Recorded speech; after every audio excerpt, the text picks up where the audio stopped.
Hola a todos, gracias por esperar por nosotras. Tengo aquí a Sammy y Jaimán. Ya ustedes tienen que conocer.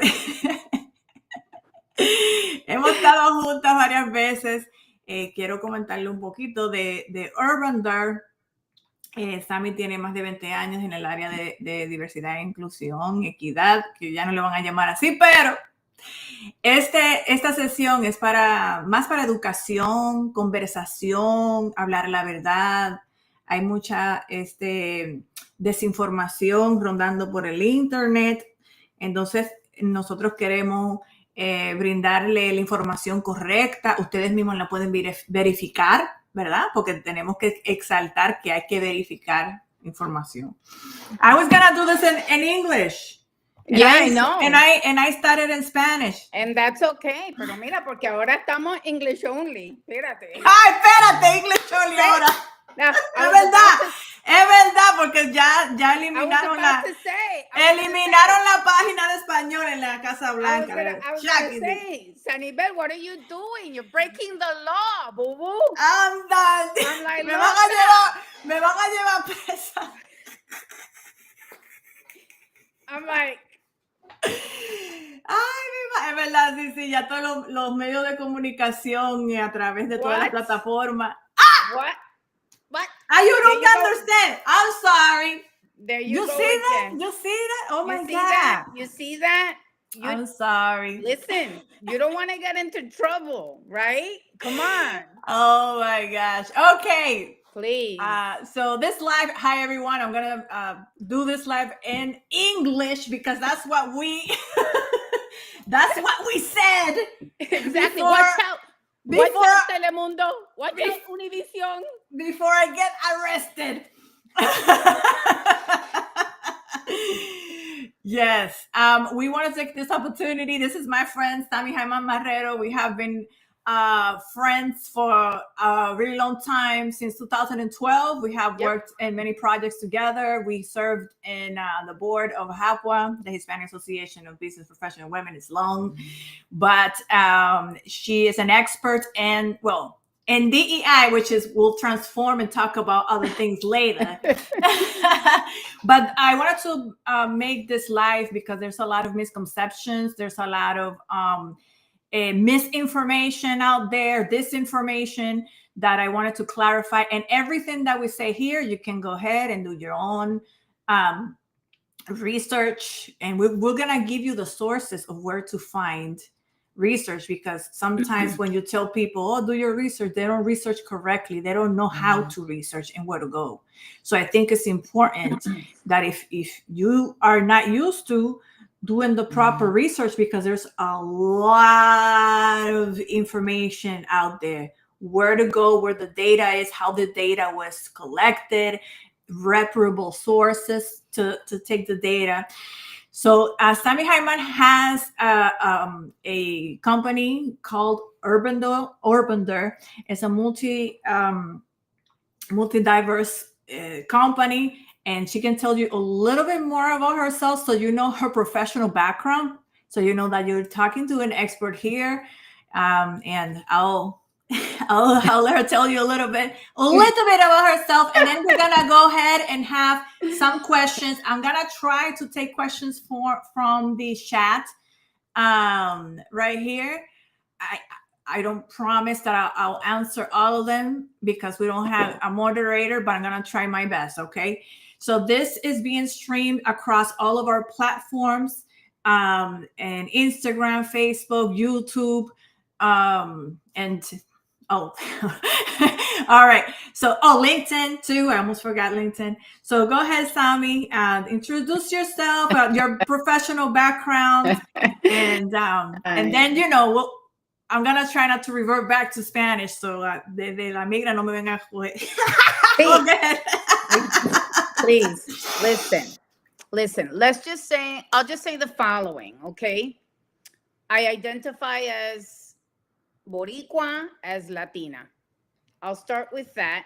And that being said, to start the conversation, I just want to emphasize that in our culture, you're raised not to be boastful, right? Not to show off, But given the change, right? The shift now in policy, in the way we put forth our narratives, in how we need to navigate, right? These systems that we have to deal with, I am going to show off, right? I have a master's degree in communications from the University of Puerto Rico. I have 30 plus experience in communications and marketing. I'm a subject matter expert, yes, in inclusive workplaces, uh, storytelling, and capacity building. I'm very well versed in advocacy, engagement with diverse segments, and I think that I've earned everything that I have, and that I've worked so hard for. Like, so my story is not unique, right? I feel, and I'm gonna focus on migrant communities because I'm not gonna speak for anybody else, right? I'm gonna speak based on lived experiences and the knowledge that I've acquired throughout my career. My background is in publishing. I worked in New York City for major national organizations, media organizations, and so I'm pretty well versed, right, in that world too. And so I always say that I'm trilingual. I speak English, I speak Spanish, and given my work experience in the corporate sector, I know how to speak a lot of rubbish too. Anyway, so that's basically my background, and that's it. I'm happy to have this conversation. We had this conversation last night, and thank you, Sanibel, for inviting me to go live and have it with all of our friends that are tuning in. I hope everyone can learn something new and factual. So I wanted to start with the data first, and then we will get into the conversation, about the situation. So tell me about the latest data, the demographic makeup of the United States right now, you know, Yeah. so that people can understand where we at Yeah. And and why it's important. Why is it important? okay, so I'm so happy that you started with that question, Sanibel, because I think it's very important to unearth the numbers, and for the everybody should know these numbers, right? Every 10 years we go through the process of filling out the census because it's important, right, for the US government to classify people, to figure out who's who, what's happening, and all of that. And so I just want to point out some very basic data points about the growth of the population here in the US and what the composition of our demographic makeup is, because that's what's triggering, right? These Mhm. changes that we're seeing in policy and narrative and in the way people gain access or have access Mhm. or not, right, to a fair shot Mhm. at personal and professional growth. And so, for the first time in the history of the US, in the 2020 census, the white population of the US was below 60% of the total population. And we Mhm. saw that increase from 2010 to 2020, in those 10 years,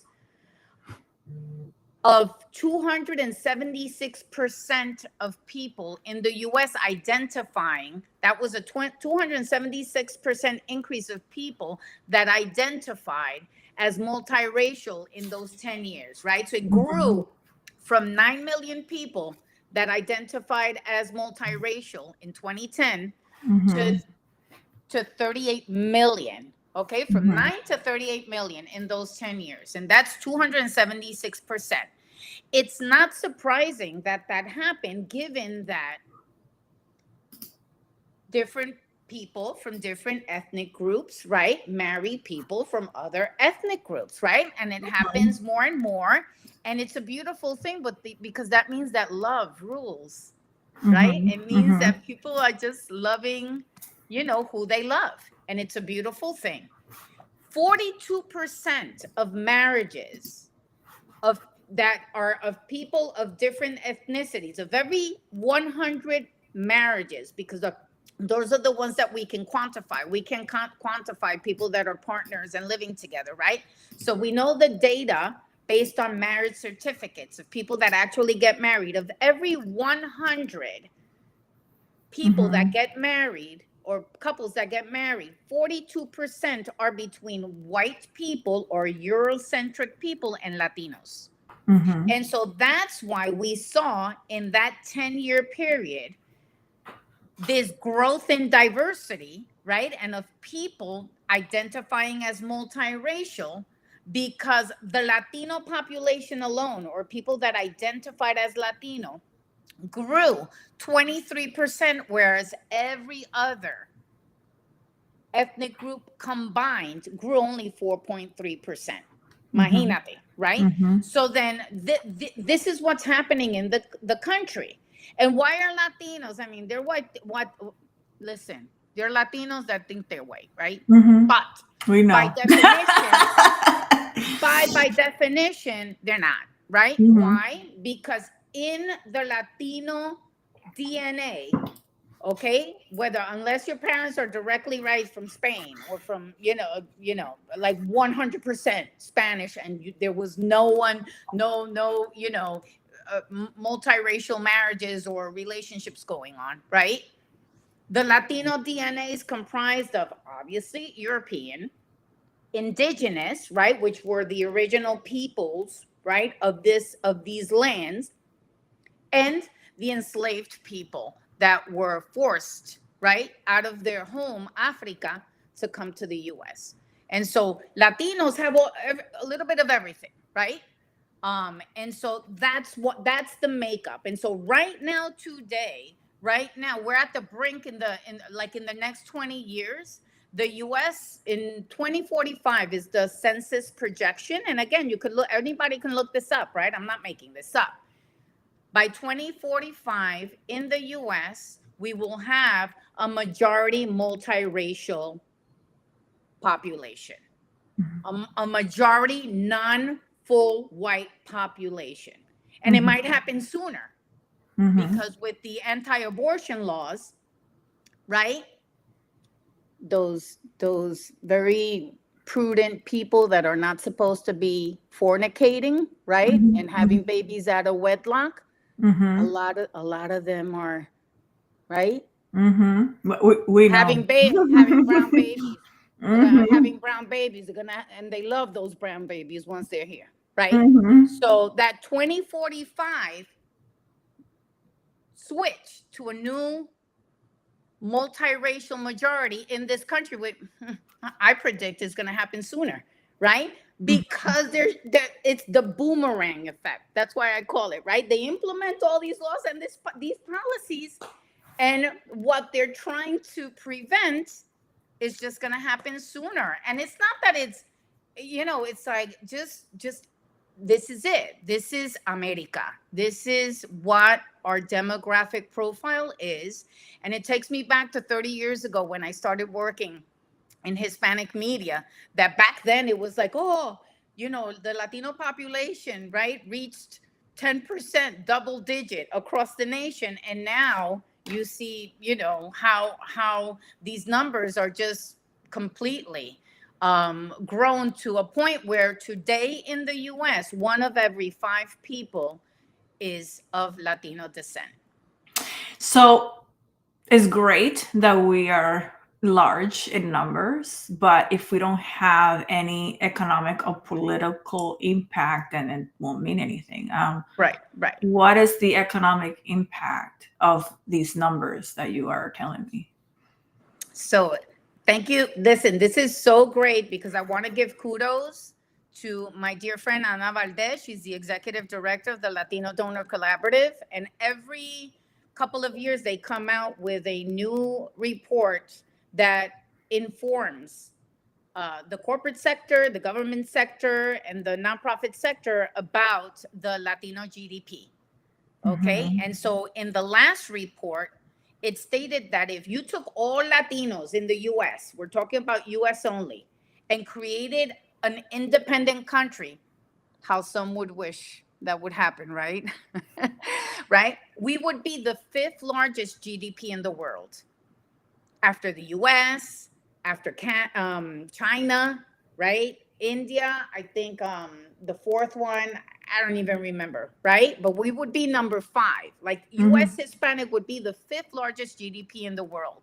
And so we're contributing by leaps and bounds to the economy. 78% of net new workers in the next 10 years here in the US are going to be Latino. And these are US born people, Mhm. right? These are Mhm. people that are born here or raised here. There's this misnomer, right? Or this idea that Latinos are all recent arrivals, and that's not, and that's not the case. Most Latinos in this country are born here. And also just wanted to talk about business, right? Because we I think that that's where we gain the most Mhm. influence. It's Mhm. by the power that we have in terms of business ownership. And just in the last 10, those same 10 years, from 2010 to 2020, the Latino business ownership grew 34% compared to 1% for all other business owners, right? Combined of all other ethnicities. And that information is from the Stanford University research that they did in 2020, right? And so Mhm. we're really part of the very fabric of the economy and contributing in everything from supplying goods and services to hiring people, right? And to also providing a qualified workforce for the bigger corporations. I wanted to take a moment and give some kudos to some of you in the comments. Judy Sanchez, how are you, mija? Thank you for saying. Please share. Yes, please share this information to all your constituents and friends that are saying, which is, I'm gonna get into our next question, that they believe that hires are not based on merit. And I think that's where this whole chisme, excuse me, gossip, it has become viral online, and people are repeating this rhetoric that is an error. And I have my own story to tell, and as far as affirmative action goes, and as you respond this question, I want you to clarify, because I want to tell my story about affirmative action, the difference between a DEI program, what it is, because people just spew things and repeat things, and they don't even know what it means. Each the acronym, they don't know what it means. They don't know what it entails. They just repeat things from social media, you know. And the difference to affirmative action, and I'll let you respond to that. Yeah, there are a lot of changes now. Like DEI, I've been working in this space for 16 years, 17 years now, going on 17 years. And it's so funny because when I started, it was called belonging, right? And inclusion. Um, Sometimes it was called tolerance. Sometimes so it changes, right? And so then right now, okay, so you don't want to call it diversity, equity, and inclusion. So let's call it representation, parity, and belonging. I don't call it whatever you want, right? I call it humanity. So I did already the shift about 2 years ago, and I'm like, I work with humans. I work in human centered initiatives, and in the case of equity, which is an important word, right? So don't Mhm. don't use the D, don't yet, but equity is a very important word, because what it really is that when you're born, right, to no planning of your own, you're born, you're a newborn baby, and you show up in the world in the zip code que te tocó, right? Mhm. It's like, this is crapshoot, right? It's like you land in the zip code that the universe or whatever, right, selected for you. Like you have Mm-hmm. no control over that. And based on where you show up in the world, you have access, right, to different opportunities, to paved roads, to health clinics, to a banking system that works, right? To better schools or not, right? And so then equity means providing every individual based on their set circumstances, their environment, right, with the right resources, so that way they can compete toe to toe with the next person that has certain benefits and advantages just based on where they were born, right? Mm-hmm. So then, for example, Sanibel, if I was born, right, in with wings, let's say I was born with wings, right? And you were born without wings. And we're gonna go and go on a race, right? And they say 1, 2, 3, go, right? Mm-hmm. And I'm able to flap my wings and I zoom through that and I win, Yeah. right? Yeah. So then wait a second. Whoa. She was born with wings, but right? I was born with Yeah. wings. You weren't born with wings, right? So what do we need? So then that's not equitable, right? Yeah. So then what can we provide Sunny Bell now, right? To mirror, to be able to race toe to toe and then really demonstrate, right, your capabilities in racing, right? Because you're not racing under the same conditions or with the same resources or with the same advantages or benefits or even factors, right, that influence the outcome. And so that's what equity is all about. And so, children have. I have a great illustration that I shared that is a Mm-hmm. excellent meme for that, where you have a straight line. There's two races. You have a straight line that doesn't have any obstacles, nothing. Mm-hmm. No bolts on your foot. Right. Doesn't have spikes on the road. It doesn't have rocks on the road. So you Mm-hmm. have a black, you have a black woman Mm-hmm. on that road that has rocks, it has deeps and valleys, and it's the same distance, but you have a lot of obstacles there. And it's an excellent mean. I'm trying to look for it. And then the other road is the same distance, and they showed, the white man in that road clear for them to just shoot and finish the race. And then this person is looking at the black woman, is like, it's not that hard, it's the same distance. But the black woman has a bolt holding her on her ankle, and this could be society, a lot of Mm-hmm. influence in society. She may have the merit, the education, and everything, but then there's roadblocks because we have to face it. There's systematic situations in society that doesn't let her progress the way that it should be. Yeah. And history has told us, no matter how many times people say no, it is like the thing that es la mancha, like the taints this The country. Like stain. the Mm-hmm. stain is the stench of the racism and the stain that hopefully, I'm hoping that this is like the last straw of it.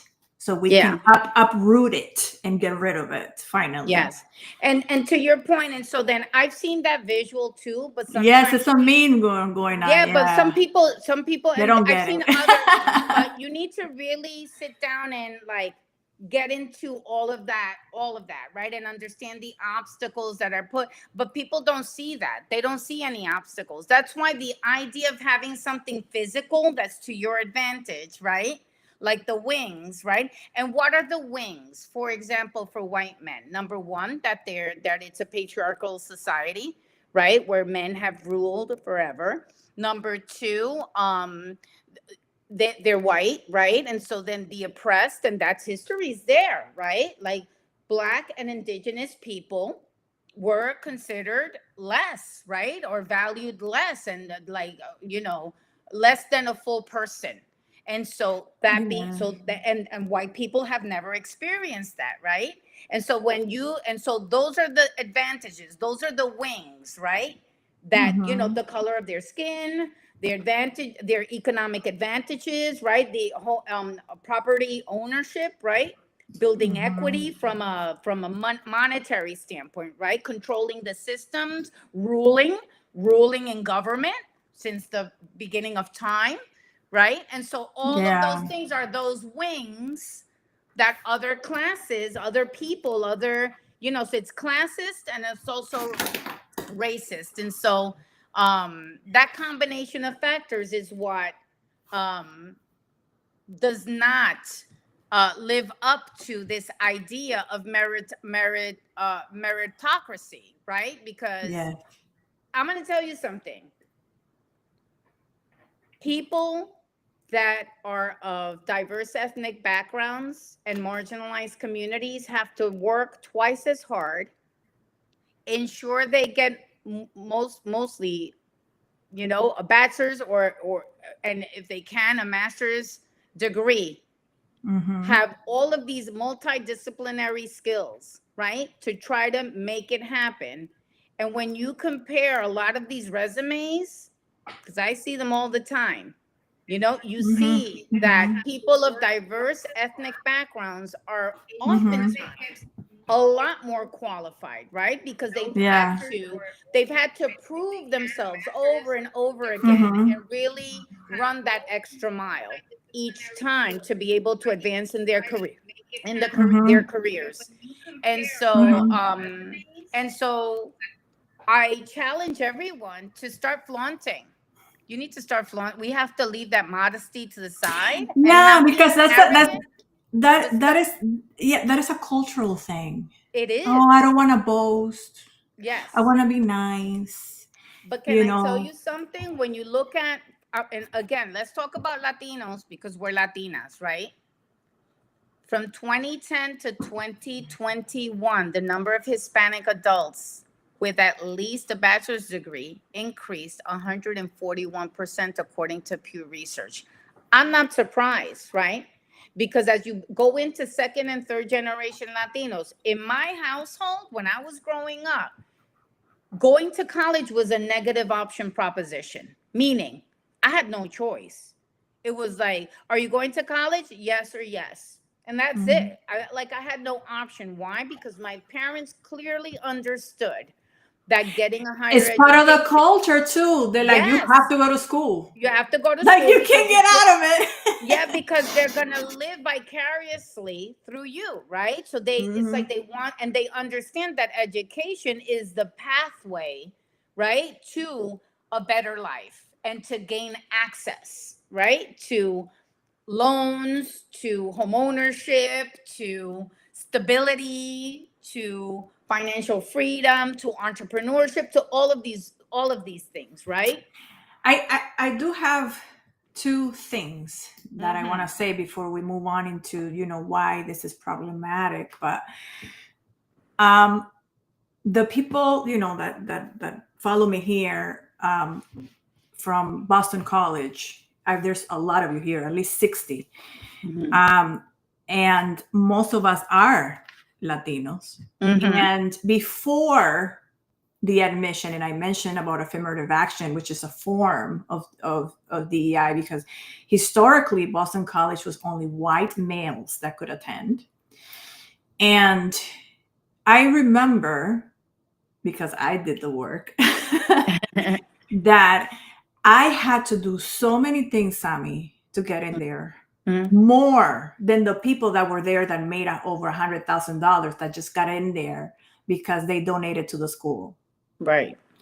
I had to have a job, show that I could balance a job at seven, because I had a job at 16 at this, it's a Stop and Shop. You guys know who live in Boston, supermarket. I had to wake up at 5 in the morning to grab a bus at the corner of my house below zero, go and take another bus in downtown, to take another bus to go to high school. Let's talk about equity, right? while someone that had maybe a parent that had a vehicle that could just take them in the heat and nice heat, warm weather, and take them to school. It took me 2 hours to get to school, and then back. Not only that, I had to show that I could play a sport. Mm-hmm. I did track and field. I had to show that I could service my community. I did over 100 hours of community service, and I have all my certificates right here in my office, where they gave me a certificate of completion to do over 100 hours of community service. I had to have an A.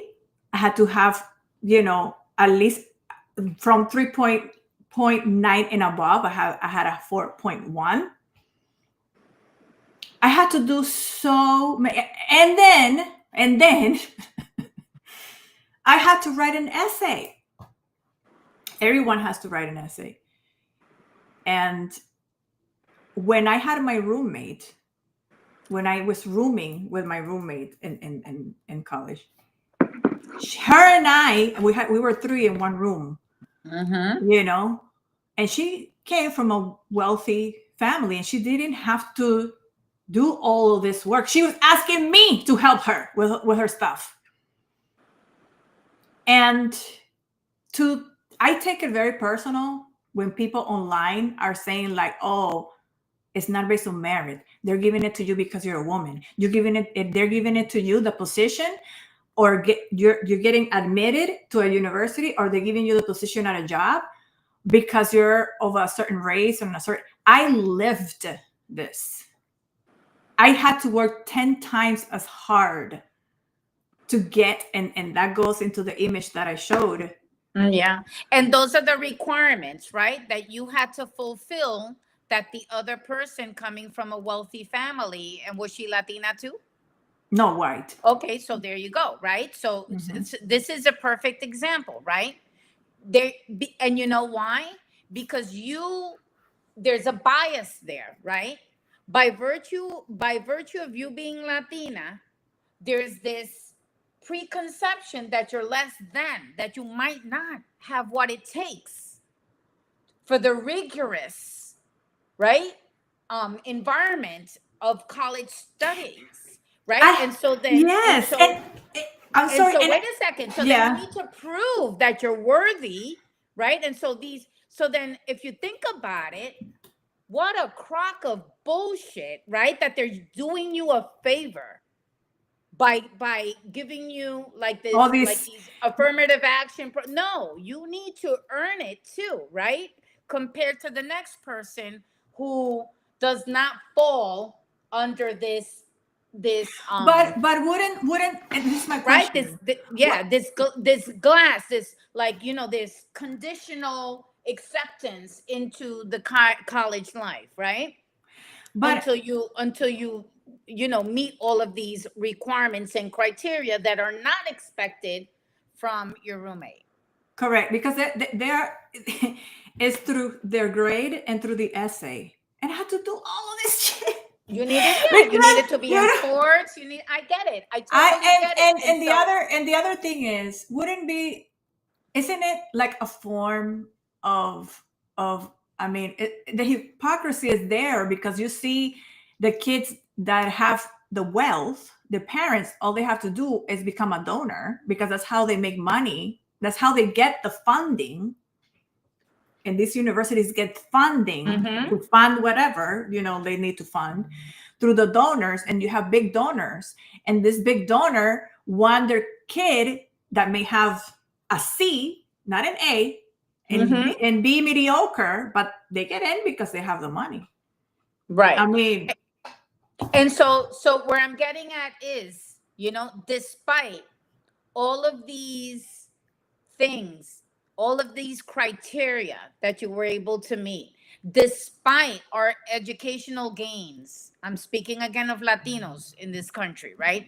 Despite our ability to multitask and to meet these, again, rigorous expectations, we're underrepresented in leadership roles, mhm. right? We earn less money, right, than our white counterparts and our male counterparts, right? And so then if hiring was truly based on merit, why do these disparities still exist? Why is it still inequitable, right? Mhm. And so Now, that this is where, and so by removing these DEI programs, I'm like, okay, so wait a second. So it's gonna be based on merit? So it's gonna be based on merit. Okay. So we need to start number one, flaunting big time, right? What we there's do. And quite frankly, yes, that made me think and as a ask for the business. money because they don't want to pay what you're worth Yes, either.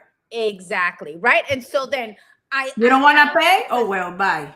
and I laugh because now with technology, right? Everyone was up in an uproar just a week ago or a week and a half ago when a comment was made, about how for tech we still need migrants to come because US workforce, right? Americans just don't cut Oh it. my God, she's They're on not smart Twitter. enough, right? They're not smart I enough. was And in I'm there. like, okay, I was on okay, Twitter for that one. Yeah. maybe someone gets it, right? Oh But my God.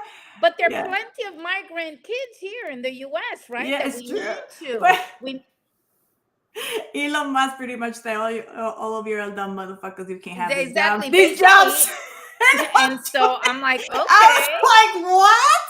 I mean, I mean, you know, Oh my but God. And a also lot of people. you you serve on Prospera. Prospera is a nonprofit that helps, Yes. Hispanic entrepreneurs and uh, sometimes they had to get certifications, government certifications as a minority business Mm-hmm. to get certain contracts. And Yep. those certifications, federal and local and state, are hard. They have Yes. to vet you. They have to go. They have Listen. to go and see if you have the equipment. They have to see if you have the capabilities. So all this crap that they telling you that it's not based on merit, it's just a lie. Well, no. Well, all of these certifications, right, that are supposed to help, actually, they're a distraction, right? And so as a business owner, I know that my clients, only one, right, requires it or has asked me for it, right? And this was about 10 years ago. But since, again, I almost kind of like rebuke the whole idea. So it'll be interesting now, as we're switching to a new, right? The demographics are switching. Wouldn't Mhm. it behoove, right? The shrinking white only population for us to keep DEI programs. And we're in Florida, right? So we've experienced this already. I With, know. with, I with know. They're like, we we remove experienced it. this already. It took me the last 2 weeks. Exactly. Everyone's like, They we went we all already had crazy. this. Yeah, we Mhm. already had this done with our academic institutions 2 years ago. So we already experienced it, right? And I'm kind of not surprised because if by 2045 the US as a nation is going to be majority multiracial, here in the state of Florida, newsflash, it's going to be by 2028. I'm not saying don't kill the messenger. That's the census saying it, right? Because right now, the white only population in the state of Florida is 52.7%. So we're right there, mira, ahí, at the brink of having that majority multiracial, right? And there's nothing wrong with that. But wouldn't you think that you would want to keep DEI programs in place, right? So this multiracial population understands the way you think, But look, understands your way of life, understands your struggles. Because I got to tell you something, Sanibel. There are white poor people, right? There are people that are identify as white that are also struggling and that are also challenged, right? mhm. But I have a friend. It's so funny because she was telling me that her partner, um, white male, was complaining about, that he grew up, in the trailer park, and no one gave him anything, and he had to, also, by the bootstraps, and and start, his career, and his business, and struggle, right, to get to where he's at. And so, and that's fair, right? So she's like, I don't even know what to tell him, right? I don't even know what to say, because he's had it really rough. And I told her, you know what the difference is? That if he goes and buys a suit and he walks into a bank, they will not question him, you Mm-hmm. know, to give him a loan, Mm-hmm. right? They will not go for his business. They won't blink or think twice Ah, about catering to him. yes, Okay? And and so that's the mhm. difference. Okay? People are confused about, white privilege doesn't mean that you have everything. It just means that when you get home from work, and if it's 8 o'clock at night, it's not like my husband calling me, you know, driving through Windermere, and you guys know where Windermere is, and he Mhm. has to drive a certain, you know, 20, 25 miles per hour or less. And he has been stopped many times in that area, and it's on record because of the color of his skin. That white guy, he is not going to be stopped. And sometimes I forget, like Yeah. every time we have to do something, and I look at him, and then all he has to do is this. And I'm like, oh, yeah, yeah. Ay, No. ya, ¿qué tú le dices? Tú le dices, espérate, es que tú eres negro, se me olvida. I'm like, oh, yes. I'm like, like Mhm.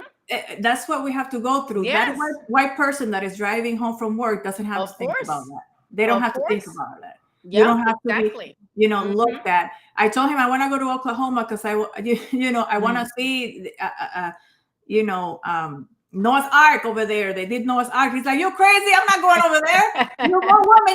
You want me to get killed? Like things like that. But I wanted to go into the next question, that I have loose fa.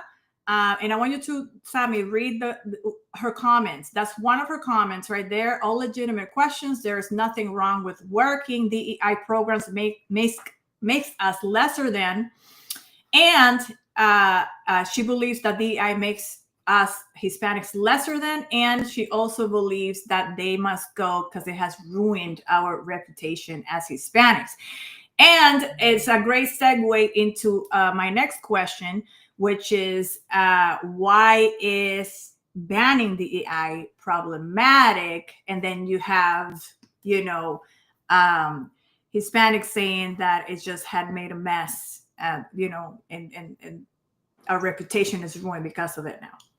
Yes. So banning DEI is problematic because, and it's really bad for business, actually, because by having a diverse workforce and really making sure that you have representation, right, across the board in your businesses, you're able to make more money, right? I don't think that DEI makes us less than. It gives us more actually visibility, because the problem again, and what's our friend's name? Que se me olvidó. Luzfa, Mira, Luzfa. I'm gonna leave it there so you can refer to Yes. her. You know what? What happens is that it's all about ease of access, right? And so I don't know if you've experienced this or not, that sometimes you're like, but why do they keep on overlooking me? Right? And it's because there's no education on diversity in the workplace, right? And so people they have biases, right? Based on where they grew up, the environment they grew up in, if they were exposed to other cultures or not, right? And so we tend to want to work with and deal with and hire even people that we're familiar with or that are similar to us, right? Because we view it as less risky. Okay. And so then by having DEI embedded into the way we do work, we promote conversations, we promote understanding, we create a space where people can unite and share lived experiences, find common grounds. Okay. And then that leads to wait a second, right? We have a lot more common that we do differences, and then people are more open, right, to collaborating, to working together, to promoting you, to that kind of things. Not because they're doing you a favor, but because they're open to better engaging and understanding your capabilities, right? And so I don't think DEI has done us a disservice. On the contrary, I think DEI opens businesses, right? Or gives them an opportunity to really grow and expand, especially since consumers are becoming more and more diverse. I mean, it'd be, quite frankly, stupid for businesses to not invest in DEI programs, and that's why I admire Costco, HubSpot, right? And there's several that are keeping. They're doubling down because they're not stupid. Yeah. They're gonna fall behind. Now there was another executive action that will go after businesses as well. So what is going to happen if it's like unlawful for these businesses to keep these programs? The DEI, they don't. So then they just need to then make sure that internally that they're catering to their consumers. If you're not consumer centric, right? If you're gonna be, if okay, let's talk money here, right? Let's talk dollars and cents. At the end of the day, if a business is not catering to diverse segments, they're gonna lose market share, and that's it. And to be able to do that, organizations that have these DEI programs experienced 34% growth in their productivity and also in their sales compared to those that don't, right? Or that don't invest in it. And so there's plenty of research that talks about this program. I don't think that these DEI programs are diminishing Latinos or people of color. On the contrary, I think that the system already does, right? This is nothing new from the Colón, since Columbus came over here and because this whole concept of DEI just came about because of the civil rights movement in the 1960s, you know, because of all the systematic racism. And what I'm thinking is, yes, that and they used to separate, and even Latinos, right? And it was put there for a reason, yes. You know, because looking at the data, they found that, you know, example, the universities again, disproportionately, you know, universities were still having more white males in it and not allowing, you know, enough women to get educated, and you know, then the Asians, and you know, it was, systems were there to protect, and it's not really based on just because you're white, black, or whatever. You also have to show, like me, because this is a personal thing for me. You have to show that you have the merit, because you can have the merit and be diverse. You can have both. And that is the problem. You know, there's these companies right now, like Costco. If this is important to you, you put your money in, you invest in companies that care about you. And this is what I did. I didn't renew my Sam's Club membership because they're part of Walmart. Walmart eliminated their DEI programs, and they suck in regards to supporting their employees and having, you know, good pay to their employees. I'm gonna go back to Costco. I don't even know why I did that switch. Costco is better anyway. Have more quality products. You know, it has more things over there. And you have also Cisco too. They've been attacked, and they're like, no, we're not doing it. Apple has a lot of pressure, you know, because you know who was in the inauguration, Tim Cook, but he had a lot of pressure, and he said he's gonna keep it because, you know, he is gay himself. And you have Chase, thank God, because I was like, if Chase pulls something like this, I am taking my money somewhere else. So there's things that you can do to support companies that are socially responsible, Mm-hmm.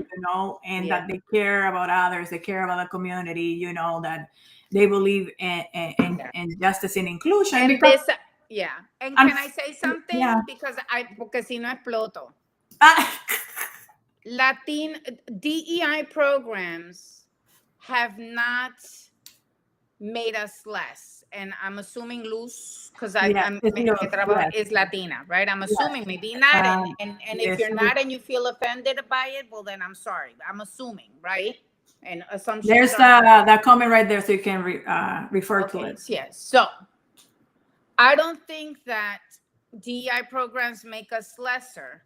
Okay. The system has made us lesser. Can I tell you what has made us lesser? Coming from the media industry, because I used to work in the media industry for 12 years. And I used to go to all of the Latino agencies and to the media, Latino media. Okay. And they were never advocates. All of the owners of Latino agencies in the US that sell the advertising and work in media, they're all white presenting, right? And it happens also with a lot of leaders that are in the C-suites, right? Now you see more Afro Latinos or indigenous Latinos, right? Mhm. But when we're talking 30 years ago, when I started my career in media, actually 35 years, Dios mío, I'm dating myself. But anyway, yeah, it's scary. But now that I look back, okay, they were perpetual. You would never see an Afro Latina. Now you see Amara la Negra everywhere, right? But you would not catch the editor of People in Español dead, right? Putting an Afro Latina or a Latina magazine, right, on the cover of the magazine. Don Francisco, ¿cuándo? Never, right? Never. They were all like white looking, right? Or white presenting Latinos, always in media. Las novelas, what are the telenovelas? It's always a story about the white presenting Yeah. Latino wealthy guy. Entonces the maid is la India, right? That is like, oh my God, and what's her biggest aspiration, right? To For him clean. to fall in love with her, Wait, right? wait, wait. And Talking about. so to our friend Yeah. Luz, okay, who perpetuated us being less than, according to American standards, were our own people. Okay, were the Latino agencies, the Latino-owned media here in the US that perpetuated the stereotype to make an easy buck. And I said it. Okay, because We by cannot the stay grace, quiet now. We're gonna be blunt now. yeah, I'm gonna call it like it is, because I was from that world. Okay. And when I realized, I said, holy fuck, I've been part of the problem. I've been part of the problem, Dios mío, perpetuating these stereotypes about us instead of elevating the stories of powerful Latinas, because I'm a badass motherfucking Latina. You know what I'm saying? I am badass.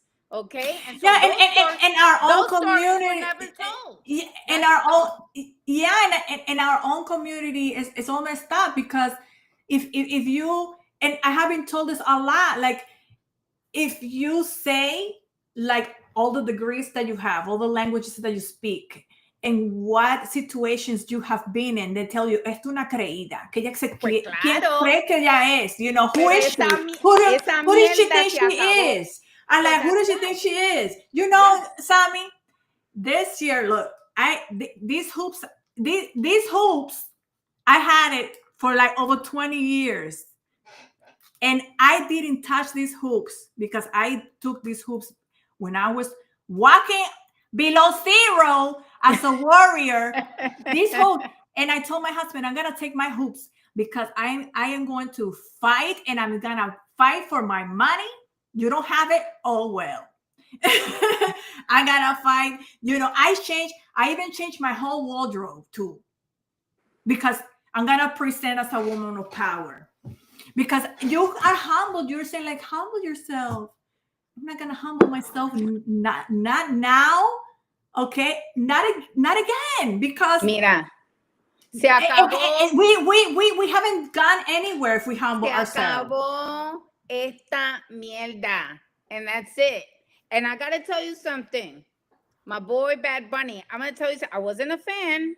I was not a fan of him, right?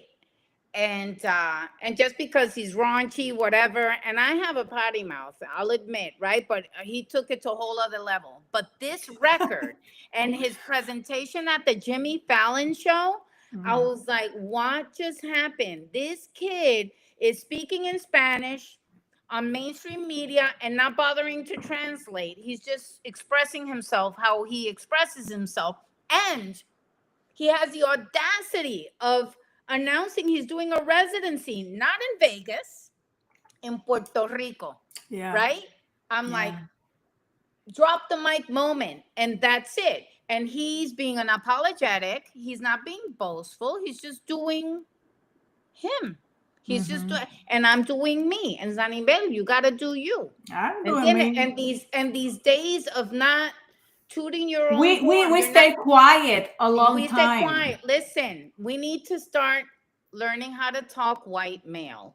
And I learned how to talk white male a long time ago. And it all has to do with bringing in the goods, attaching your value to the bottom line, whether it's savings or it's sales, right? And performance. And that's it. And if you can do all of those things and stay genuine and true to your values and to your culture, that's it. And so I suggest, okay, that we take a hard look at ourselves, okay? And I'm talking about Latinos, okay? Nosotros estamos en este lío por nuestra propia culpa. Por nuestra, so, and it's so funny because my husband, that's another, my husband didn't know that he was a minority. Mira esto. Okay, until he went to college. And he went to college thanks to an affirmative action program, right? Because his family was very poor and there were two of them. He's a twin, right? And so then when he got to college, he went to Union College in Schenectady, New York. Okay, it's a predominantly, back then, now it's diverse. I get the paperwork and the magazines and stuff. It's a beautiful thing. It's more diverse, right? And so he went over there, and a black professor of the few that were there pulled him to the side and told him, "Mira, papa, you know you're not white, right?" And he's like, "Wait, what? Wait, what?" You know? And so then I told him, I always tell him, these white presenting Latinos, right, that are white passing and are in, have always been in to make, you know, to advance themselves, right, and forget about where they came from and their communities and all of that. I call them Latino incognitos, right? I call them. I tell my husband, used to be a Latino incognito, not anymore, right? Now he's a proud Boricua, right? Yes. And so where I'm getting at is like we need to understand that it's our own doing. Yeah. It's our own doing for not advocating, for not showing up for each other, for not calling a spade a spade. A friend of mine who's African American, I'm only mentioning her race because she called me, right? She called me like 2 years ago. She's like, "Oye, Sammy, I have a question. Is it true that during the civil rights movement, Latinos, you know, didn't show up?" And I said, "Well, yeah, Latinos showed up at the grassroots level, like Dolores Huertas, right? The Young Lords, like that. But the Latino business community didn't. Where you saw Dr. Martin Luther King, right, surrounded by Black business leaders, right? Latino business leaders were mostly white passing, and they're like, oh, that's not, ese no soy yo, that's not me." And that's what's going on now too. They think Yeah, totally. And then it's like, pendejo, your name is Marrero. That gives it away. Anyway. One last question, because we have a LinkedIn also, our group in LinkedIn.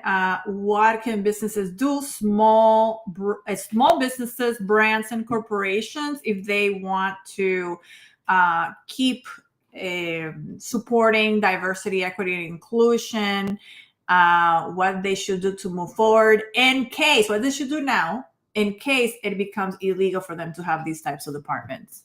Listen, at the end of the day, every organization, whether it's private, public, or nonprofit, has 4 primary audiences.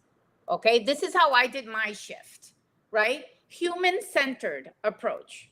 Okay, and so your employees, those are the 4 audiences: your employees, your end consumers, your suppliers, and the community at large. Just know that all of those 4 audiences that you have are becoming more and more diverse. And in the next 20 years, they're going to be majority multi-ethnic or multiracial, right?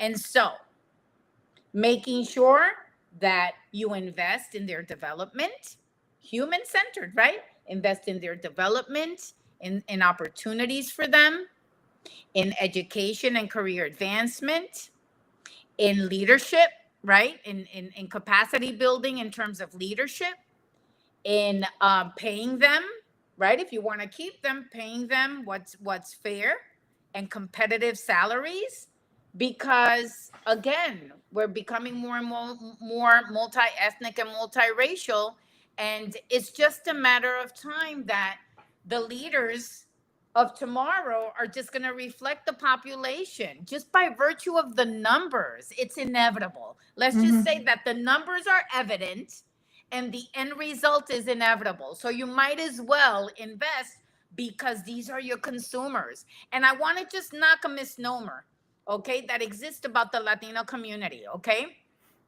90% of Latinos 18 years of age and under are US born. And 70% of Latinos in general, of all ages, are US born. It's a large segment of the population, right? 1 of every 5 people, and it's only growing. And so this idea that it's that everyone that identifies as Latino is a recent arrival is not true, and we really need to debunk this. These are your consumers. These are your workforce. These are your suppliers, your business owners. Latinos are the number 1 group, right, in terms of business creation, right? And so then, and why? Because we're rejected in the private sector. I'm not surprised, right? When I lost my job in 2008, right, during the recession, I was like, okay, so do I go and work for like some shit pay, right, in the middle of the recession, or do I have better chances of making gradually, right, the same salary or even more? I am so glad I took the route of entrepreneurship, right? Because I forget about it. It's like I can't even, that it's been amazing. It's been hard, but just as hard as if I've been like working, in the corporate sector. Right? And it's inevitable because we have seen the data that companies that invest in diversity are the most successful because they have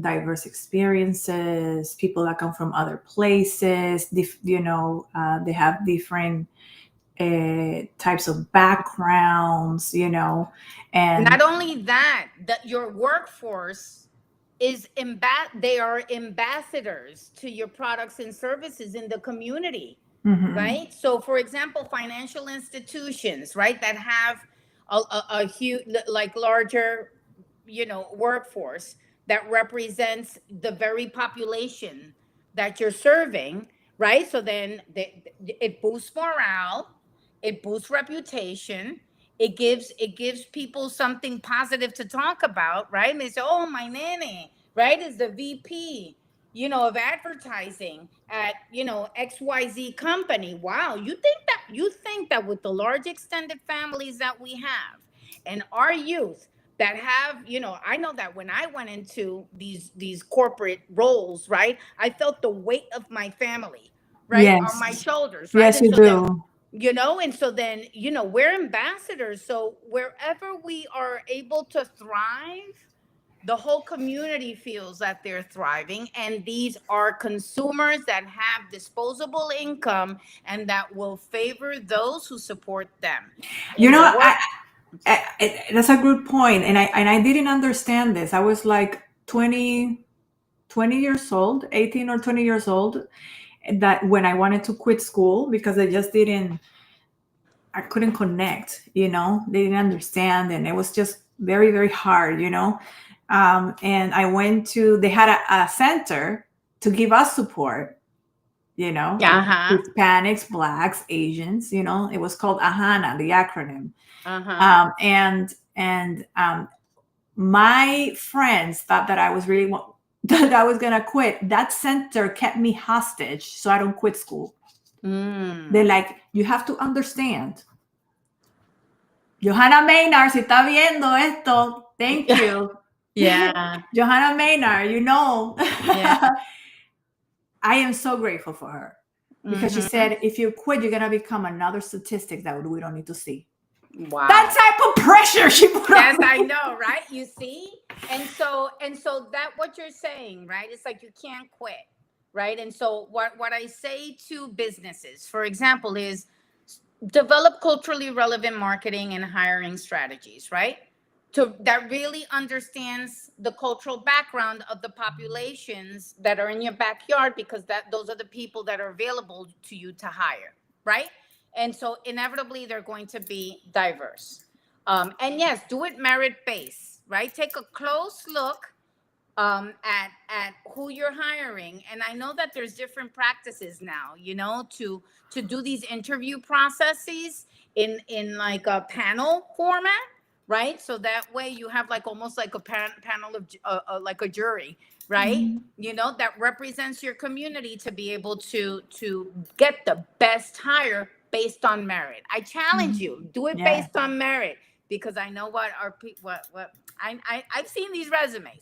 Number two, for government, what I propose is to ensure, right, especially at the local level, at the national level, but at the local level, that there's policies that reflect the realities of the population, understand your constituents and what they're going through, right? And so the policies should address their needs, because if not, you're going to be voted out eventually, right? And then last and not least, nonprofits, right? Tailor your outreach efforts for the needs of diverse communities, right? Empowering them and supporting them, because that's what they need right now. They're in the most vulnerable state now, with all of this rhetoric and all of these narrative, right, that make them be seen or viewed as less. And so it's not a question if businesses and institutions need to embrace, this approach of, call it DEI, call it whatever you want, a human-centered approach. Let's call it that, right? Let's shift it. So let's call it human-centered approach. Okay? And engagement. It's a question whether they will be ahead of the curve or be left behind if they don't. Okay. That's it. And as consumers, just support those businesses that align with your values. What can you do? And they'll figure it out eventually. Yeah, because it's gonna hurt their pocket, which apparently is where it matters the most. Yeah. And it's sad. Yeah. So I just there's a lot of fear, and I just wanted to end with this, and you can do your last remarks, Sammy. Don't be afraid. Don't be afraid. There are other opportunities out there that you can exploit, and the numbers do not lie. Our growth is something that is inevitable, and they're gonna find out. There's already lawsuits being lined up for colleges right now. Let them deal with their mess. And things will kind of like evolve and fall into place. So you just kind of take your cafecito or your tea, this is tea, and you just watch. You just watch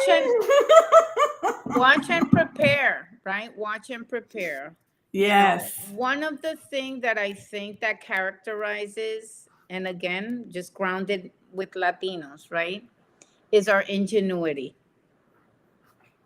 We do so much with so little, right? That we just need to tap into that, right? Into being innovative, into being solidario, right? Solidarity is a big thing, into making sure that we live the values that we've been taught of familia, of respect, of protecting the most vulnerable, right? All of those things that are just ingrained, in the way we do things, in valuing humanity, right? And the good of the group, of the tribe, before our own personal wellness, right? And it doesn't mean that you need to sacrifice yourself. It just means that there's something to be said about making sure that we don't compromise our integrity, and that we don't, how do you say, reflect on the things that make people not live with dignity, right? That we advocate for people living with dignity. And so I'm very much about preparedness.